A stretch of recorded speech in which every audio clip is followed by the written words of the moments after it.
Hi, my name is Ryan Connor with R&R Connor Inc. Some of you might recognize me from the History Channel's Axeman series. I'd like to take the next few minutes to take you on a tour to show you something that very few people have ever seen. This is the rest of the story.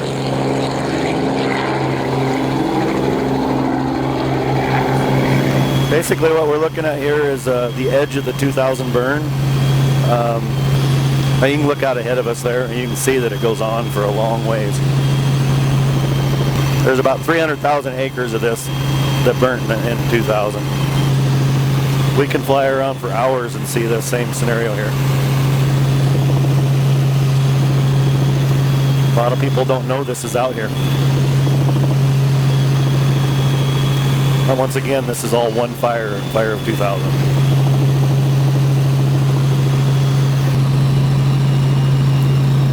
What we're looking at doing with R&R Connor is we want to go into these areas in the old burn. We want to pull out individual trees that still have value. My philosophy on it is one tree out of there is one less tree that's going to burn up, and it has value, and we need that to put people back to work. So let's do it. I mean, there's billions of board feet out here, literally, that's dead, that could go to market, be utilized for something. Anyways, this hillside right here in front of us, we could pick the logs up here with the helicopter and fly them directly over across the canyon to the road, and then we would put them on a truck at the road and take them to the log yard where they would be merchandised and cut into house logs or beam logs and sold to the customer. We can log from the existing road systems that we have and not ever have to build another road out here if we do it with a helicopter. If you look off to your left on the other side there was some stuff that had been logged before the fires. Probably I would say 30, 40 years ago. When the fire hit this, it went back to the ground and it just became a ground fire, more typical to what the fires used to be before we started interfering with Mother Nature's fire patterns. And then you got over here where you got an overgrowth of trees on this north-facing slope, and that had never been logged, so you basically got all this dead timber in there. If you look straight ahead here, what you're seeing is what the stuff that we're logging off of the Middle East Fork project. It is bug-hit timber hit with a Douglas fir bark beetle. The little beetle that gets in and it girdles the tree and kills and starves the tree out to where it dies. There's hundreds, probably 100,000 acres of that on this forest that we could go in and treat with the helicopter and go in and pick out individual trees and fly them to a log landing. And by doing that, we'd be cleaning up the forest or reducing the risk of a wildfire. Pretty much everywhere we fly back in here, you'll have this beetle hit Doug fir. On all the edges of the fire, where the fire burnt 2000, there'll be the beetles started in the burned areas and they moved their way out into the green timber. We've cut what we're going to cut in this particular unit. Everything that you see that's dead is going to get left. So everything's cut, and this is what it'll look like. You know, when we're done, you'll have trees that'll mimic what Mother Nature used to do with wildfire.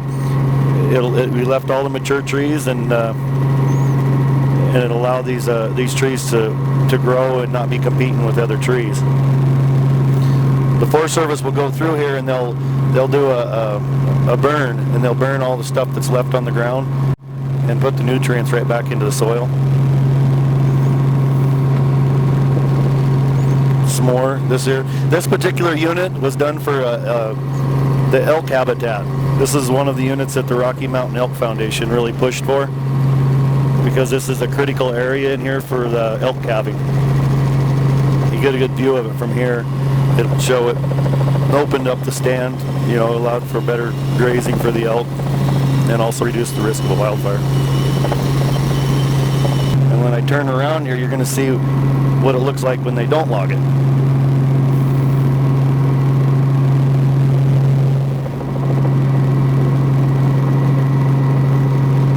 So here you got, if you look straight ahead, you got an example of an area that hasn't been logged. You still have all the dead trees sticking up in there.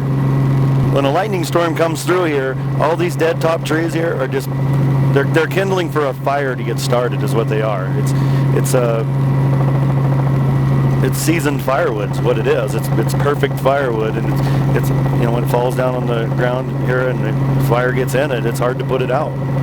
And if it burns too hot, you get too big a buildup of it on the forest floor. It burns so hot it actually sterilizes the ground, and that's how your meadows are created.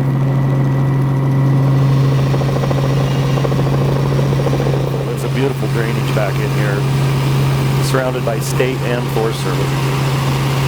But this was all state stuff over here that was harvested after the burn. They went in and took all the dead stuff out. Got the fuel out of the forest while it still had value. So now we're going to get up here, we're going to be back in Forest Service. You can see the difference now where you got all the trees on the ground. Right here.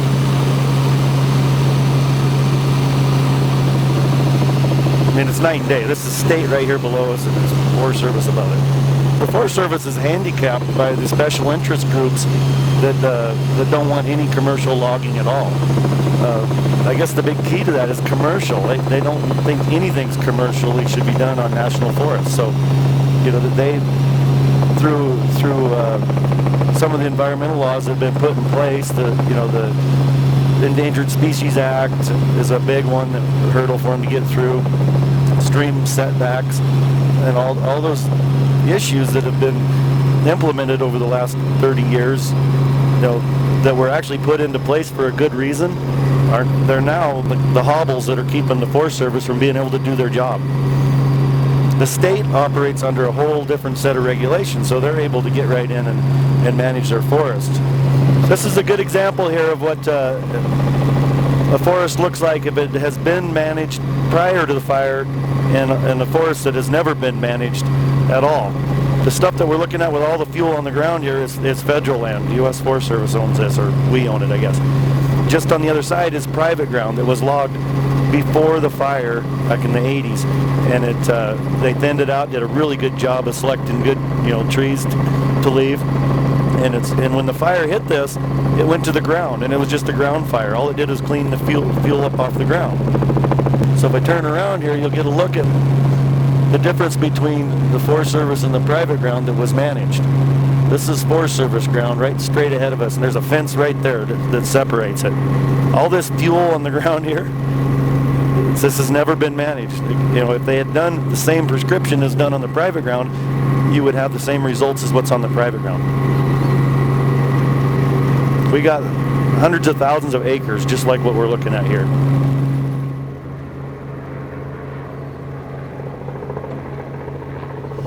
We're now going to take you down on the ground to introduce you to our consulting forester, Pat Cannell, and he's going to give you the ground tour, and you'll be able to see the difference of what good forest management is versus no management.